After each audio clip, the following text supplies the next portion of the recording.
How you doing? Are you in the middle of Christmas season? People rushing about? Are you alone and feeling like, well, okay. Have you ever felt like nobody was there? Have you ever felt forgotten in the middle of nowhere? Have you ever felt like you could disappear, that you could fall and no one would hear? That was very impromptu, but I was thinking about people being alone at Christmas time and how that could be. But the rest of the song is, you will be found, you will be found.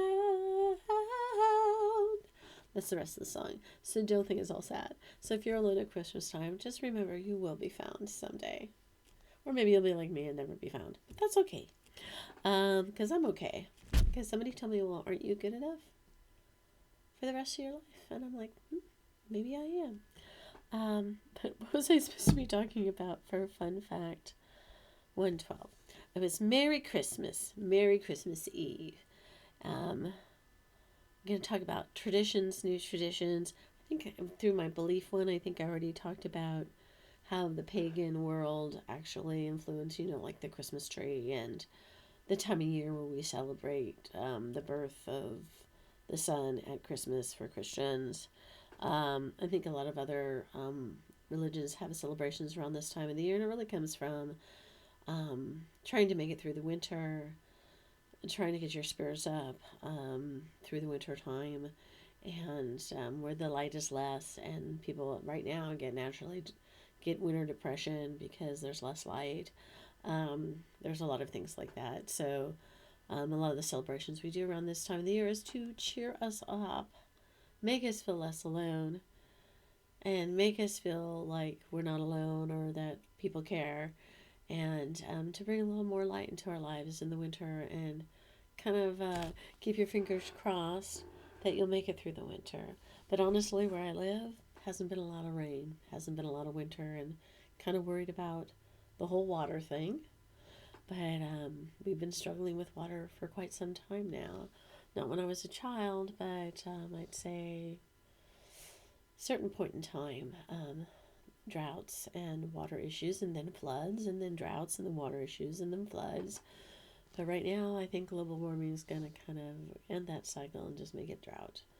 But kind of like the lovely weather, but it would be nice to have rain as well and snow in the mountains so we can make it through the summer and not all die of dehydration. So that would be nice. But back to the subject. I'm all over the place today. I tell you, it's been one of those days. But have one of those days? I bet you have. So Christmas Eve, I think when I was a child, our tradition was we'd unwrap all the presents to each other on Christmas Eve, and that there was a lot of us, so it took a long time. And we did go to church for the midnight service and the candlelight service, which I'm going to try to go to this year because I love the candlelight service. It's one of my favorite services. But yeah, candlelight service, we would go to that, and then we'd have to go back and finish unwrapping presents. And then in the morning, Santa would have filled our stockings overnight and put some other presents out underneath our stockings, and we'd get another round of gifts from Santa.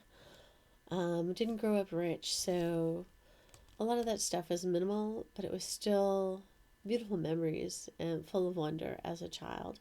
Even though I had an older brother and sister who continually tried to ruin it for me, I did not let them.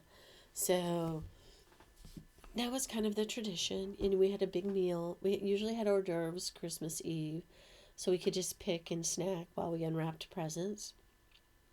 And then Christmas Day, it was Santa sleeping in and having a big Christmas dinner with the family. And sometimes we play games over the years. As we got older, we all contributed something to the stockings or something to the meals and the hors d'oeuvres. And as we lost people along the way who went to another plane of existence, um, those things got smaller and smaller. And the traditions changed. Um, it was a very kind of, we adjusted, but it was kind of a difficult time. And now, and then when me and my daughter separated from my husband, we had our own traditions, and we would. She got a white tree, a fake tree. We always had a real tree, and she got a fake tree, and it was beautiful, and I loved it. And we would have our Christmas together, and she would have her Christmas with her father, and we would have Christmas with my parents. But as time has gone by, it's just more like spending time together than it is the gift giving. And me and my daughter usually go out to dinner somewhere on Christmas and spend Christmas Eve and Christmas together. And then my Christmas with my parents is earlier, and her Christmas with her father is earlier. But she doesn't live with me now. She's a grown adult. When we separated from my husband, or my ex-husband now, excuse me, a little stuffy. Might be having an allergic reaction to something. Wouldn't be the first time. When that happened, my husband had Christmas the 24th and the 25th with my parents, stuff like that. And then we picked up a tradition of the last year of the Just What I Always Wanted box, which I loved. And this year I'm on my own with a bunch of roommates and trying to figure out what's okay with them for me to do and what's not. And I kind of have some traditional things, and then I have some non-traditional things. I got myself a Christmas tree, and it's actually a cherry plum tree. It's a fake lighted cherry plum tree, and I love it. And I hung my Christmas ornaments on it. Not all of them, because some of them I'm deciding I don't need anymore. But things change, and traditions change, and or we create new ones, which I love too. You take a little of the old and a little new, and you mix it up, and you know me, you get magic.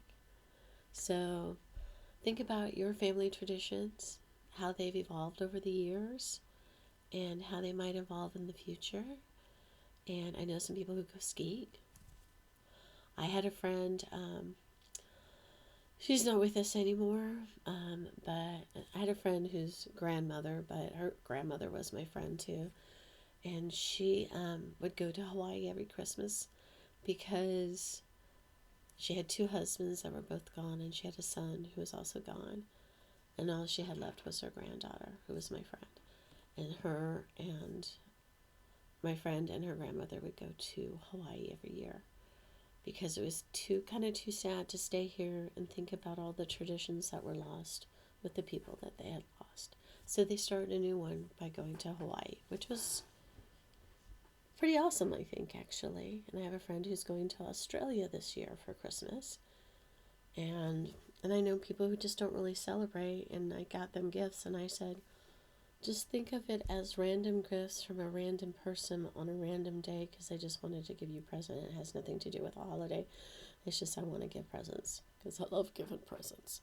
So, like I said, think about your traditions, past, present, and future, how they may evolve over the years, and how maybe you can change some things to make the season even more magical, like a Just What I Always Wanted box.